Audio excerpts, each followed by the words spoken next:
అండి బాగున్నారా? మరి నేనైతే బాగున్నాను. మీ వెల్ విషర్‌ను. మీకు తెలుసండి మన యొక్క ప్రోగ్రాము 'సమాజము నాడు నేడు' అనే ప్రోగ్రాంలో ఉన్నాము. మరి ఈ యొక్క ప్రోగ్రామ్‌ను మీరే విజయవంతం చేస్తున్నారు. మీ అందరికి కూడా మరొకసారి ధన్యవాదాలు తెలియజేస్తున్నాను. మరి సమాజం అంటే మీకు చెప్పాను. మన యొక్క జాయింట్ ఫ్యామిలీ, ఉమ్మడి కుటుంబము అనేవాళ్ళు ముందు. ఈ ఉమ్మడి కుటుంబం అనే మన ఫ్యామిలీని మనము వ్యక్తిగతమైన మన పర్సనల్ మన కుటుంబం తర్వాత ఈ యొక్క సమాజం అనే కుటుంబం పైన దృష్టి ఉంచాలి అండి మనం అని అనుకున్నాం. కాబట్టి ఆ రకంగా మరి సమాజాన్ని కూడా ఒక మన ఇల్లు ఒక కన్ను అయితే సమాజం కూడా ఒక కన్నుగా మనం దృష్టి ఉంచాలి. మరి ప్రతి ఒక్కరండి, ప్రతి ఒక్కరు అలా చేసినప్పుడే ఏమవుతుంది, మన యొక్క సమాజము అభివృద్ధి దశలో పయనిస్తుందండి. కాబట్టి నా యొక్క ఛానల్ జీపీఎల్జీసీని మీరు లైక్ చేయండి, కామెంట్ చేయండి, షేర్ చేయండి, సబ్స్క్రైబ్ చేయండి అండి.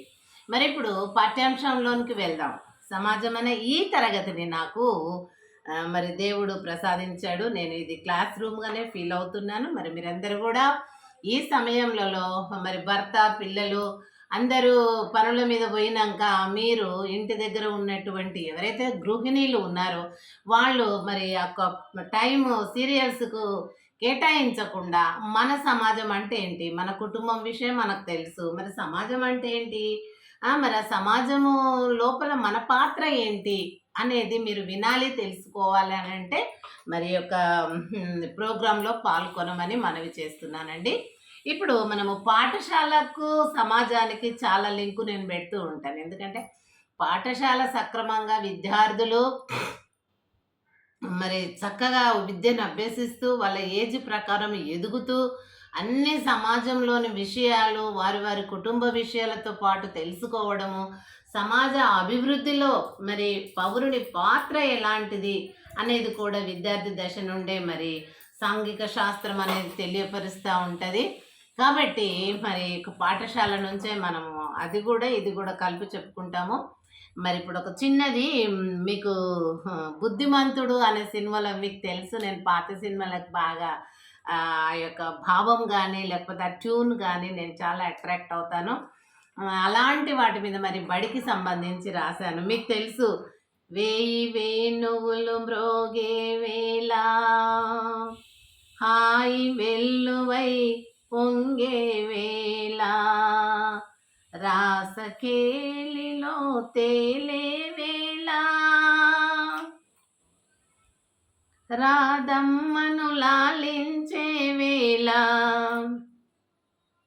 నన్ను పాలించగ నడచి వాచితివా మొరలాలింపగ తరలి వాచితివా మము పాలింపగ నడచి వాచితివా గోపాల. అలా ఈ పాటని మనము చక్కగా మరి చదువుకు అన్వయించి నేను చిన్నది రాశాను. అది నాకు చాలా ఇష్టమైన పాట. మరి నాగేశ్వరరావు ఒక చక్కటి దైవ భక్తుడుగా ఉన్నప్పుడు మరి శ్రీకృష్ణుని అవతారాన్ని ఆయన చేసిన పనులను మననం చేసుకుంటూ ఈ పాట పాడుతూ ఉంటాడు. అప్పుడు కృష్ణుడు కూడా ఆయనకు కనబడుతూ అగుపడుతూ ఉంటాడు. కృష్ణుని రూపము మరి ఆ పోస్ట్ ఎన్టీ రామారావుదండి.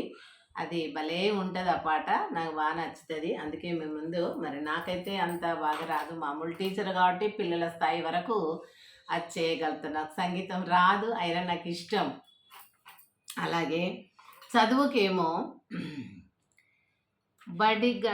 బడి గంటలు మ్రోగే వేళ వేయి వేణువులన్నాను కదా, అదే బడి గంటలు మ్రోగే వేళ ఆహా హాయి వెల్లువై పొంగే వేళ చదువు కేలిలో తేలే వేళ చదువమ్మను లాలించే వేళ మమ్ము పాలించగ నడచి వాచితివా మొరలాలింపగ తరలి వాచితివా. భారతి అంటే సరస్వతి, మము పాలింపగ నడచి వాచితివా ఆ మొరలాలింపగ తరలి వాచితివా భారతి మము పాలింపగ నడచి వాచితివా ఆ అరచేతిలో చదువుతో అల్లదిగో వాగ్దేవి. చూడు ఇక్కడ ఏమంటున్నాడు, అరచేతిన అరచెదరిన తిలకముతో అల్లదిగో రాదమ్మా. ఆ అరజారిన పయటతో అదిగదిగో గోపెమ్మ, ఎరుపెక్కిన కన్నులతో ఇదిగదిగో సత్యభామ, పొద పొదలో ఎద ఎదలో నీకై వెతికి చూడంగా, నన్ను పాలింపగ నడచి వాచితివా గోపాల. అంటే మము పాలింపగ నడచి వాచితివా. వాగ్దేవి అంటే సరస్వతి, అంటే భారతి, చాలా పేర్లు ఉంటాయి కదా, అలా అన్నమాట. అరచేతిలో చదువుతో అల్లదిగో వాగ్దేవి, కమల తామర వాసి అయి అది గదిగో శారదమ్మ, వీణను మీటుతూ ఇది గదిగో సరస్వతి, పొద పొదలో ఎద ఎదలో నీకై వెదికే చుండగా, మమ్ము పాలింపగ నడచి వాచితివా.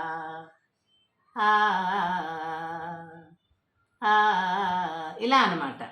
కాబట్టి ఈ రకంగా మరి అప్పుడున్నటువంటి పౌరాణికమైనటువంటి ఆ సినిమాలోని మరి అప్పుడు ఘంటసాల గారు పాడినటువంటి ఆ స్వరము, అబ్బా దేవుని వరం అండి, ఆయన స్వరమే దేవుని వరము. అట్లాంటి చక్కటి మరి ఆ స్వరమును వినగానే మరి మనల్ని మనం మర్చిపోయే విధంగా ఉంటుందండి ఆయన పాటలు. కనుక ఆ పాట నాకు బాగా నచ్చింది, దాన్ని నేను చదువుకు ఆపాదించి రాశాను. గోపాల అని అక్కడ ఆయన సంబోధిస్తే నేనేమో శారదమ్మ, శారద, వాగ్దేవి, సరస్వతి, ఇలా చాలా పేర్లు ఉన్నాయన్నమాట ఆమెకి. అందుకని ఆ సరస్వతి దేవి పిల్లలను చల్లగా చూడాలని నేను ఈ పాట దానికి అన్వయించి రాశాను. ఇంకా ఉన్నది, మరి ఇంకోసారి మనం మళ్ళీ మిగిలింది పాడుకుందామండి. Thank you so much.